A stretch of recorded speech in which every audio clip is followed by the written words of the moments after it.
আসসালামু আলাইকুম সম্মানিত দর্শক, যে যেখান থেকে আমাকে দেখছেন এবং শুনছেন আপনাদের সবাইকে আন্তরিক ধন্যবাদ এবং শুভেচ্ছা। আজকের এই ভিডিওতে আমি এমন একটি বিষয় নিয়ে আলোচনা করতে যাচ্ছি যা বর্তমান বাংলাদেশের এই পরিস্থিতিতে আমাদের আশেপাশে আমাদের সামনে অনর্গলভাবে ঘটে চলেছে। আজকের এই ভিডিওতে আমি যে শিরোনামটি ব্যবহার করেছি সেটা হলো রাজনীতিতে দিন শেষে ক্যাডারদের স্থান হয় নর্দমার পাশে। এই বিষয় সম্পর্কে আলোচনা করা হবে। আশা করি খুবই গুরুত্ব সহকারে মনোযোগ দিয়ে কথাগুলো শোনার চেষ্টা করবেন এবং বোঝার চেষ্টা করবেন। হয়তোবা আমি যে কথাগুলো আপনাদের সাথে শেয়ার করব সেই বিষয়গুলো আপনাদের সামনে অথবা আপনাদের পাশে ঘটে গেছে অনেকবার। যারা এ পর্যন্ত এই বিষয়ে অনেকেই অনেকভাবে কথা বলছে, আজকে আমার আলোচনাটি শুনুন। আশা করি বাস্তবতা আপনারা বুঝতে সক্ষম হবেন। আমি যদি প্রথমে আমার শিরোনামে যে শব্দগুলো আমি ব্যবহার করেছি, রাজনীতিতে দিন শেষে, এই দুটো শব্দ সম্পর্কে আমরা জানি, এখানে নতুন করে বলার কিছু নয়। কিন্তু তারপরে যে শব্দটা আছে, যে রাজনীতিতে দিন শেষে ক্যাডারদের, ক্যাডার বলতে আমরা কী বুঝি? ক্যাডার বলতে কিন্তু দুইটা ভাবে আমরা বুঝতে পারি। স্বাভাবিক অর্থে ক্যাডার বলতে এমন একটি বিশেষ দল বা গোষ্ঠীকে বোঝায় যাদের কোনো নির্দিষ্ট দায়িত্ব পালনের জন্য বিশেষ প্রশিক্ষণ দেওয়া হয় এবং তারা সেই নির্দিষ্ট কাজের জন্য যোগ্য ও দক্ষ হন। এটা এক ধরনের ক্যাডার। আমি এই ক্যাডারদের নিয়ে কথা বলতেছি না, আমি বলতেছি রাজনীতিতে ক্যাডার। আমি একটা ছোট্ট লেখা আপনাদেরকে পড়ে শোনাই, একদম পরিষ্কার হয়ে যাব আমরা রাজনীতিতে ক্যাডার বলতে কী বোঝায়। আমরা জানি যে রাজনীতিতে ক্যাডার বলতে কী বোঝায়, আমরা দেখি, কিন্তু আমরা বলতে পারি না।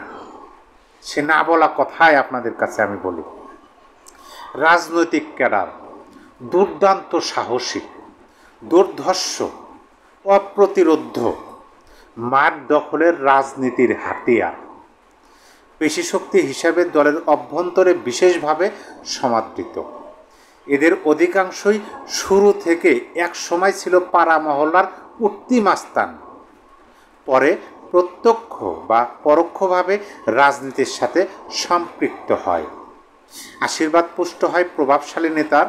এদের চলনে বলনে মানুষ ভয় পায়, আবার সমীহ করে কখনো কখনো। নিতান্তই বাধ্য হয়ে মানুষ এদের জবরদস্তি সহ্য করে চুপচাপ। কেউ কেউ আবার এদেরকে ভালোবাসেন, পছন্দ করেন, পাশে রাখেন, তবে তা সময়ের প্রয়োজন। আশা করি বুঝতে পেরেছেন রাজনীতিতে ক্যাডার বলতে আমি কি বোঝানোর চেষ্টা করতেছি। মাঝখানে যে একটি শব্দ আপনাদেরকে বললাম, একটি লাইন আমি আপনাদেরকে বললাম যে এরা আশীর্বাদ পুষ্ট হয় প্রভাবশালী নেতা। বর্তমান সময় দেখেন, বাংলাদেশের বর্তমান সময় না, আপনি যদি অতীতের দিকেও তাকান তাহলে স্পষ্টভাবে আমরা দেখতে পাবো, মোট কথা বাংলাদেশের রাজনীতিটাই এমন। বলে না যে ক্যাডার ভিত্তিক রাজনীতি, ওই যে মানে দুর্দান্ত সাহসী, দুর্ধর্ষ, অপ্রতিরোধ্য, মাঠ দখলের রাজনৈতিক হাতিয়ার, এই ক্যাডারদেরই ব্যবহার করা হয়।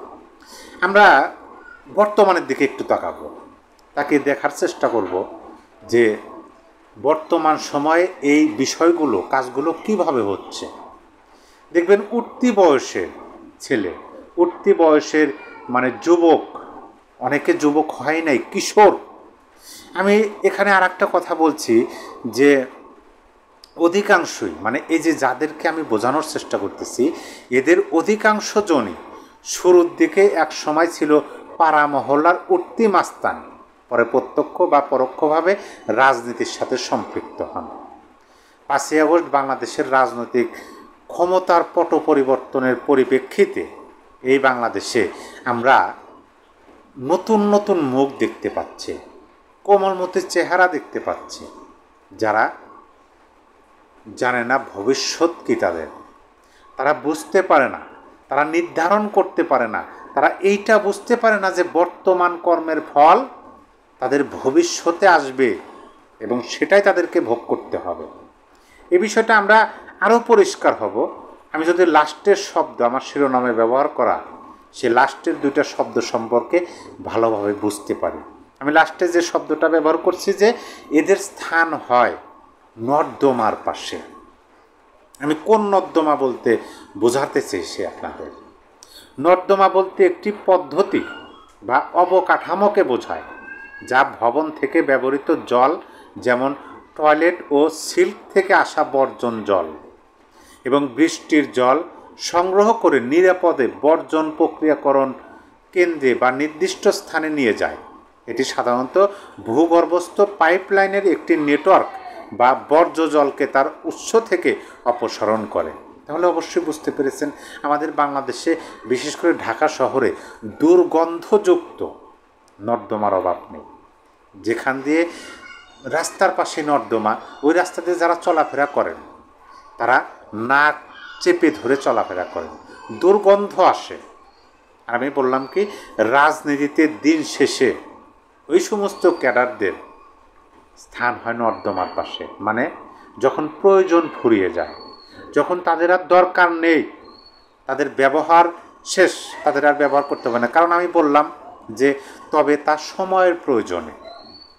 কেউ কেউ আবার এদেরকে ভালোবাসেন, পছন্দ করেন, পাশে রাখেন, তবে তা সময়ের প্রয়োজনে।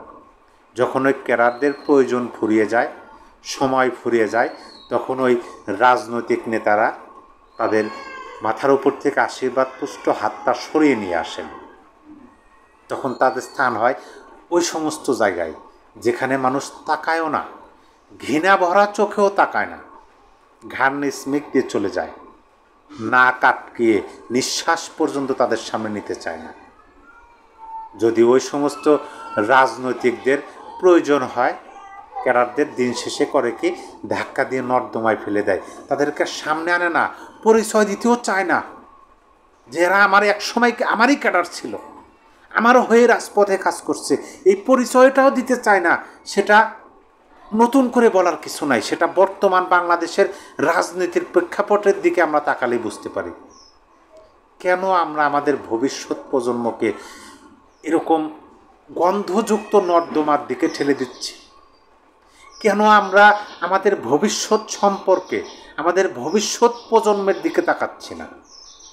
আমি দেখলাম আমার সামনেই ঘটে গেল, একদল ছোট্ট ছোট যুবক, বলা যাবে না, কিশোর, তাদের এখনো বোঝার বয়স হয় নাই, তাদের ভবিষ্যৎ সম্পর্কে ধারণা হয় নাই, তাদের কর্ম সম্পর্কে ধারণা নাই, তারা ব্যাচেলার, তারা উন্মুক্ত, তাদের পেশিতে অনেক শক্তি, তাদের মনে অনেক সাহস, তারা দুর্দান্ত, কিন্তু সেই পেশিশক্তি, সেই সাহস, সেই দুর্দান্ততা ব্যবহার হচ্ছে কোনো না কোনো গোষ্ঠীর স্বার্থ হাসিলের জন্য। ব্যবহার হচ্ছে ওই সমস্ত যুবকের বিপরীতে, বিরুদ্ধে। তারা নিজেরাই নিজেদেরকে ব্যবহার করতেছে, বুঝতে পারতেছে না। হয়তো কিছু টাকা, কিছু অর্থের জন্য দিচ্ছে, হ্যাঁ তোমরা আনন্দ ফুর্তি করো, এই কাজটা করো, তাদের হাতে দেশীয় অস্ত্র তুলে দেওয়া হচ্ছে। কি জন্য, কি দরকার? সেজন্য আমি বলি, আমি এক প্রবীণ মুরব্বীর মুখে শুনেছিলাম, যদি তুমি রাজনীতি করতে চাও তাহলে রাজনীতি করো, ক্যাডার হইও না, রাজনৈতিক ক্যাডার হইও না। রাজনীতি করতে চাইলে রাজনৈতিক নেতা হওয়ার চেষ্টা করো। যদি তুমি সেই বিষয়ে পারদর্শী না হও, বুঝতে না পারো, যারা বোঝেন, যারা পারদর্শী, যারা সৎ পরামর্শ দিতে জানে, তাদের শরণাপন্ন হও। তারপরও নিজেকে সমাজে, গ্রামে, শহরে, মহল্লায়, পাড়ায়, গলিতে ক্যাডার হিসাবে পরিচয় দিও না। নিজেকে পারলে নেতা হিসাবে পরিচিত। নেতাকে মানুষ অনুসরণ করে, ক্যাডারকে মানুষ ঘৃণা করে, নেতাকে মানুষ সম্মান করে, ক্যাডারকে মানুষ নিজের স্বার্থে ব্যবহার করে। এই যে দূরত্ব, এই যে পার্থক্য, এটা বুঝতে হবে আমাদের গার্জিয়ানদের, যাদের ছেলে, যাদের সন্তান বিপদগামী হচ্ছে, অপরাজনৈতিক খপ্পরে পড়ে নিজের জীবনটাকে ভবিষ্যতের জন্য তছনছ করে ফেলতেছে, সে সমস্ত অভিভাবকদের আমি বলি, বাংলাদেশের রাজনীতি সুস্থ ধারার রাজনীতি না। বাংলাদেশে আজকে যারা ক্ষমতায় আছে তাদের নেতা কর্মী অনুসারী এবং তাদের ক্যাডারদের স্থান আছে, তারা বুক ফুলে ঘুরতে পারে, চলতে পারে, কিন্তু যখন ক্ষমতা থাকে না তখন ওই রাজনৈতিকরা, ওই নেতারা ঠিকই তাদের অবস্থান খুঁজে নেন, কিন্তু ক্যাডারদের দায়িত্বভার কেউ নেয় না, কেউ নিতে চায় না। তাহলে কেন আমরা নিজেদের সন্তানদের ক্যাডার হতে আমরা উৎসাহ প্রদান করব? এটা মোটেও ভালো না। সহানুভূতি হতে হবে, ধৈর্যশীল হতে হবে, শরীরের পেশি শক্তির পাশাপাশি ব্রেনকেও ব্যবহার করতে হবে, বুদ্ধিকেও কাজে লাগাতে হবে। শরীরের জোরে আজকে আমাকে সমর্থন দিচ্ছে অমক বড় নেতা, আজকে আমাকে শেল্টার দিচ্ছে অমক বড় নেতা, কালকে ভবিষ্যৎ কি? আর সবচেয়ে বেশি শত্রু হয় মানুষের কোন শ্রেণীর মানুষের? বাংলাদেশের রাজনীতিতে ক্যাডার শ্রেণীর মানুষের, যারা নিজেদের পেশি শক্তি ব্যবহার করে, যারা নিজেদের দুর্দান্ততা প্রকাশ করে দুর্ধর্ষভাবে, যারা অপ্রতিরোধ্য, যারা মার দখলের রাজনীতির হাতিয়ার হিসেবে কাজ করে, তাদেরই শত্রু হয় আশেপাশের মানুষ, পাড়া প্রতিবেশীর মানুষ, নিজের সমাজের মানুষ, এমনকি নিজের বংশের মানুষ। হয়তো তোমার সুদিন, তুমি পেশি শক্তি দেখাতে পারতেছো, তুমি একটা রাজনৈতিক ক্যাডার, তুমি দুর্দান্ত সাহসী, দুর্দর্শ, তুমি অপ্রতিরোধ্য, তুমি মার দখলের রাজনীতি করার হাতিয়ার। তোমার এই সুসময় তোমাকে কেউ কিচ্ছু বলবে না। যে আমি শেষে বললাম, কেউ কেউ আবার ভালোবাসবেন, তোমাদেরকে পছন্দ করবেন, তবে তার সময়ের প্রয়োজনে। যখন তোমার সময় ফুরিয়ে যাবে, যখন তোমার ওই মাথার উপর আশীর্বাদ পুষ্ট কমক নেতার হাত, ওই নেতারই যখন অস্তিত্ব থাকবে না, নেতাই যখন ক্ষমতা হারা হয়ে পড়বে, তখন তোমার কি হবে?